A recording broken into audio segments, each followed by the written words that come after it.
সবাইকে স্বাগতম জানাচ্ছি নতুন আরও একটি রেসিপি দেখার জন্য। আজকের রেসিপি হচ্ছে আইকর মাছ ভুনা।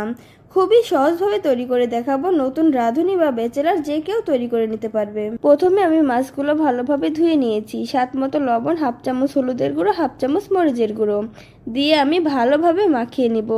মাছগুলো ভালোভাবে মাখানো হয়ে গেলে আমি ফ্রাই প্যানে তেল দিয়ে দিব। তেল গরম হয়ে আসলে আমি মাছগুলো দিয়ে দিব। মাছগুলো দিয়ে আমি কিছুক্ষণ পর উল্টিয়ে পাল্টিয়ে ভেজে নিব।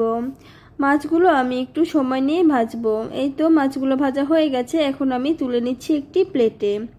তারপর আমি ফ্রাই প্যানে তেল দিয়ে দিলাম, দিয়ে পেঁয়াজ কুচি মরিচ কুচি দিয়ে ভেজে নিব। তারপর এখানে আমি একটা তেজপাতা অর্ধেক করে দিয়ে দিলাম।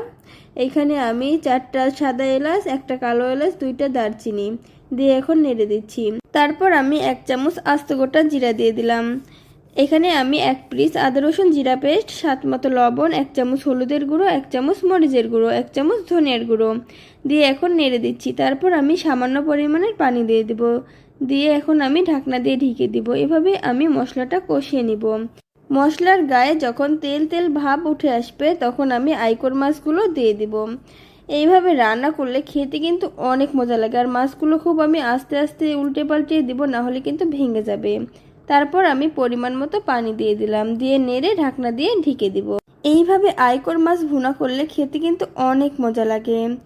এই তো আমার রান্নাটি হয়ে গেছে, তুলে নিচ্ছি একটি প্লেটে। আশা করি রেসিপিটি আপনাদের অনেক ভালো লেগেছে। ভালো লাগলে বাসায় অবশ্যই ট্রাই করবেন আর আমাকে কমেন্ট করে জানাতে ভুলবেন না রেসিপিটি আপনাদের কেমন লেগেছে। আজ এ পর্যন্তই, সবাই ভালো থাকবেন। আল্লাহ হাফেজ।